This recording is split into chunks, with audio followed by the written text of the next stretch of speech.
sampah makanan di Indonesia Barat. Nah, pemirsa, persoalan sampah ternyata masih saja menjadi polemik di Indonesia, khususnya di Ibu Kota Jakarta. Selain sampah rumah tangga,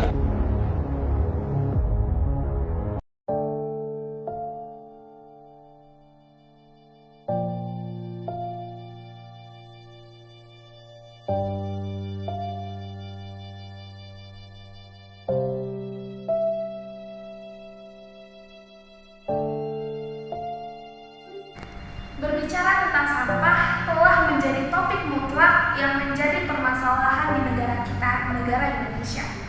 Merujuk data Sistem Informasi Pengelolaan Sampah Nasional, Kementerian Lingkungan Hidup dan Kehutanan menyatakan bahwasannya pada tanggal 1 Februari 2023, sampah di Indonesia sudah menumpuk sekitar 18,3 juta ton per tahunnya. Di Universitas Riau sendiri masih sangat kurang kepedulian terhadap sampah. Terbukti dari masih banyaknya sampah-sampah yang disatukan dalam satu tempat. Padahal sampah itu memiliki jenisnya masing-masing, seperti sampah organik, sampah anorganik, dan sampah kertas yang memiliki fungsi dan kegunaannya masing-masing.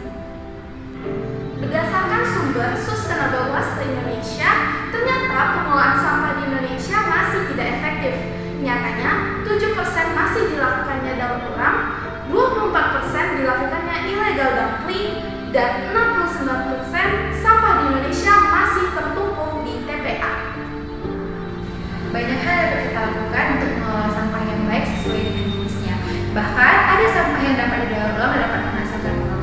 Lalu, setelah sampah kita pisahkan berdasarkan jenisnya dengan benar, apa yang dapat kita lakukan terhadap sampah tersebut? Apakah dengan menjualnya atau hanya membiarkan sampah tersebut berlarut-larut dan mencemparkan bumi?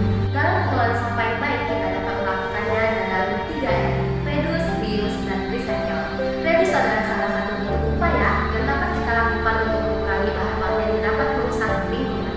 Salah satu contohnya ketika kita berbelanja ke pasar, supermarket, atau minimarket yang menggunakan kantong kresek, kita dapat menggantinya dengan membawa tote bag. Dan selanjutnya adalah reuse, adalah menggunakan barang kembali yang ada. Contohnya ketika kita membeli minuman dari botol plastik, nah botol ini dapat kita manfaatkan kembali dan memiliki daya fungsi kembali untuk sebagai media tanaman. Dan hal ini lagi-lagi adalah salah satu bentuk upaya kita dalam menghijaukan bumi kembali. Dan cara yang ketiga adalah recycle. Recycle adalah salah satu upaya kita dapat mendaur ulang sampah kembali agar memiliki daya beli, daya jual, dan daya fungsi. Dan saya contohkan di sini, ketika saya berkuliah, saya menggunakan banyak sekali limbah kertas, baik itu tugas atau untuk bimbingan skripsi nantinya. Dan hal ini dapat mengurangi dari pepohonan yang ada di Indonesia itu sendiri. Dan saya mendaur ulang dari sampah kertas ini sebagai media tanam untuk dapat menghijaukan bumi kembali. Dan selanjutnya, untuk mendaur ulang kertas ini dapat kita jadikan sebagai bentuk hiasan yang ada di dinding kita. Dari pengelolaan sampah yang baik tadi, tentunya kami menawarkan solusi terbaik untuk permasalahan sampah di Universitas Riau. Yang pertama, LPG. LPG yang bisa kita lihat di seluruh organisasi Universitas Riau nyatanya masih dikumpulkan secara fisik. Begitu juga dengan skripsi mahasiswa Universitas Riau. Nah, solusi yang bisa kami tawarkan ialah LPG tersebut dikumpulkan ke dalam web yang disediakan oleh lembaga yang di atasnya, sehingga lembaga-lembaga tadi tidak mengumpulkan secara fisik yang nantinya hanya menumpuk begitu saja. Nah, solusi ini dapat mengurangi sampah kertas di Universitas Riau. Solusi kedua untuk kita dapat mendaur ulang sampah kertas adalah kita membuat dalam hiasan yang kekinian yang sedang saya pegang ini. Dan contohnya seperti ini. Selain kita membentuknya dalam hiasan dinding, kita dapat mendaur ulangnya sebagai media tanam. Dan salah satu contoh benih yang kami gunakan adalah tanaman sawi. Kertas berasal dari pepohonan dan kami menggunakannya kembali ke dalam tanah, sehingga upaya ini adalah cara untuk menghijaukan bumi kembali. Solusi terakhir yang dapat kami tawarkan terkait permasalahan penumpukan sampah yang ada di Universitas Riau, yaitu salah satunya adalah sampah plastik.